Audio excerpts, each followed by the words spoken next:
Hello ಎಲ್ರಿಗೂ ನಮಸ್ಕಾರ. ಎಲ್ಲರೂ ಚೆನ್ನಾಗಿದ್ದೀರಾ ಅಂತ ಅನ್ಕೊಂಡಿದ್ದೀನಿ. ವೆಲ್ಕಮ್ ಟು ನನ್ನ ಮಿನಿ ವ್ಲಾಗ್.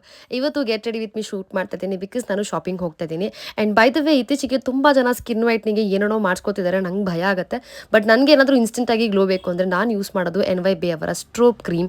ಇದು ಇನ್ಸ್ಟೆಂಟಾಗಿ ನಿಮಗೆ ಗ್ಲೋ ಕೊಡುತ್ತೆ, ಜೊತೆಗೆ ಲೈಟ್ ವೆಯ್ಟ್ ಆಗಿರೋದ್ರಿಂದ ಕ್ವಿಕ್ಕಾಗಿ ನಿಮ್ಮ ಸ್ಕಿನ್ನಲ್ಲಿ ಅಬ್ಸಾರ್ಬ್ ಆಗುತ್ತೆ. ಆ್ಯಂಡ್ ಇನ್ನೊಂದೇನು ಅಂದರೆ ಯಾವುದೇ ರೀತಿ ಸೈಡ್ ಎಫೆಕ್ಟ್ಸ್ ಇರೋದಿಲ್ಲ. ಯಾಕಂದರೆ ನಾನು ಎಷ್ಟೊಂದು ಸರ್ತಿ ಯೂಸ್ ಮಾಡಿದ್ದೀನಿ, ಬಟ್ ನನಗೇನೂ ಆಗಿಲ್ಲ. ಆ್ಯಂಡ್ ನೀವು ಅಷ್ಟೇ ಏನಾದರೂ ಬಳಸ್ತೀರಾ ಅಂದರೆ ಪ್ಯಾಚ್ ಟೆಸ್ಟ್ನ ಮಾಡಿ ಆಮೇಲೆ ಯೂಸ್ ಮಾಡಿ. ಆ್ಯಂಡ್ ಇದು ಒಂದು ರೀತಿ multi tasking product. And next ನಾನು ಬ್ಲಷ್ ಅಪ್ಲೈ ಮಾಡಿದ್ದೀನಿ. ಆ್ಯಂಡ್ ತುಂಬ ಆಗೋಯಿತು. ಮತ್ತೆ ಎಲ್ಲ ವೈಪ್ ಆಫ್ ಮಾಡಿಕೊಂಡು ಎಷ್ಟು ಬೇಕೋ ಅಷ್ಟು ಅಪ್ಲೈ ಮಾಡಿಕೊಂಡೆ. ಆ್ಯಂಡ್ ಐಬ್ರೋ ಫಿಲ್ ಮಾಡ್ಕೊಂಡಿದ್ದೀನಿ, ಕಾಜಲ್ ಅಪ್ಲೈ ಮಾಡ್ಕೊಂಡಿದ್ದೀನಿ. ಆ್ಯಂಡ್ ಆಗಲೇ ಹೇಳ್ದಂಗೆ ಮಲ್ಟಿ ಟಾಸ್ಕಿಂಗ್ ಪ್ರಾಡಕ್ಟ್ ಯಾಕೆ ಹೇಳಿದೆ ಅಂದರೆ ಆಫ್ಟರ್ ಮೇಕಪ್ ಮತ್ತೆ ನಾವು ಈ ರೀತಿ ಹೈಲೈಟರ್ ಆಗಿ ಕೂಡ ಇದನ್ನು ಯೂಸ್ ಮಾಡ್ಕೋಬೋದು. ಸೊ ನನ್ನ ಫೇಸಲ್ಲಿ ಎಷ್ಟು ಚೆನ್ನಾಗಿ ಗ್ಲೋ ಬರ್ತಿದೆ ನೋಡಿ. ನಾನು ಹೋಗಿ ಪಾರ್ಲರಿಗೆ ಆ ಥರ ಮಾಡಿಸ್ಕೋಬೇಕು ಅನ್ನೋ ಅವಶ್ಯಕತೆನೇ ಇಲ್ಲ. ನಿಮಗೆ ಈ ಪ್ರಾಡಕ್ಟ್ ಬೇಕು ಅಂದರೆ ಸ್ಕ್ಯಾನರ್ನ ಅಟ್ಯಾಚ್ ಮಾಡಿರ್ತೀನಿ, ಸ್ಕ್ಯಾನ್ ಮಾಡಿ ನೀವು ಬೈ ಮಾಡ್ಬೋದು. ಇನ್ನೇನು ಕಂಪ್ಲೀಟ್ ಮೇಕಪ್ ಲುಕ್ ಆಯಿತು ಅನ್ನೋ ಅಷ್ಟರಿಂದ ನನ್ನ ಮೂಗಲ್ಲಿ ಬ್ಲೀಡಿಂಗ್ ಶುರುವಾಯಿತು. ಸಿಕ್ಕಾಪಡೆ ನೋವಾಗ್ತಿತ್ತು.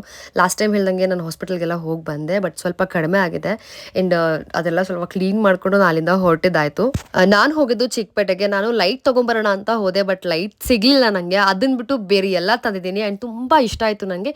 ಯೂಶ್ವಲಿ ಆ ಥರ ಶಾಪಿಂಗ್ ನಾನು ಮಾಡಲ್ಲ, ಬಟ್ ನಾನು ಮಾಡಿದ್ದೀನಿ. ಆ್ಯಂಡ್ ನನ್ನ ಫ್ರೆಂಡ್ಸ್ ಎಲ್ಲ ಕಾಣ್ತಿದ್ರು ನಂತರ ಮಂಗಣ್ಣಗಳು, ಅವ್ರನ್ನ ಮಾತಾಡ್ಸ್ಕೊಂಡು ಬಂದೆ. ನಿಮಗೆ ನಾನು ಏನು ಶಾಪಿಂಗ್ ಮಾಡಿದ್ದೀನಿ ಅಂತ ಗೊತ್ತಾಗಬೇಕು ಅಂತ ಇದ್ರೆ ದಯವಿಟ್ಟು ಕಮೆಂಟ್ ಸೆಕ್ಷನ್ ಅಲ್ಲಿ ತಿಳಿಸಿ, ವಿಡಿಯೋ ಮಾಡಿ ಹಾಕಿ ಅಂತ ಖಂಡಿತ ಹಾಕ್ತೀನಿ. ಬಿಕಾಸ್ ಬೇಡ ಅಂತ ಇತ್ತು, ನಿಮಗೆ ಬೇಕು ಅಂದ್ರೆ ಖಂಡಿತ ವಿಡಿಯೋ ಮಾಡ್ತೀನಿ. ಅಂಡ್ ಇದಾಗಿತ್ತು ಇವತ್ತಿನ ವ್ಲಾಗ್. ಓಕೆ, ಬಾಯ್.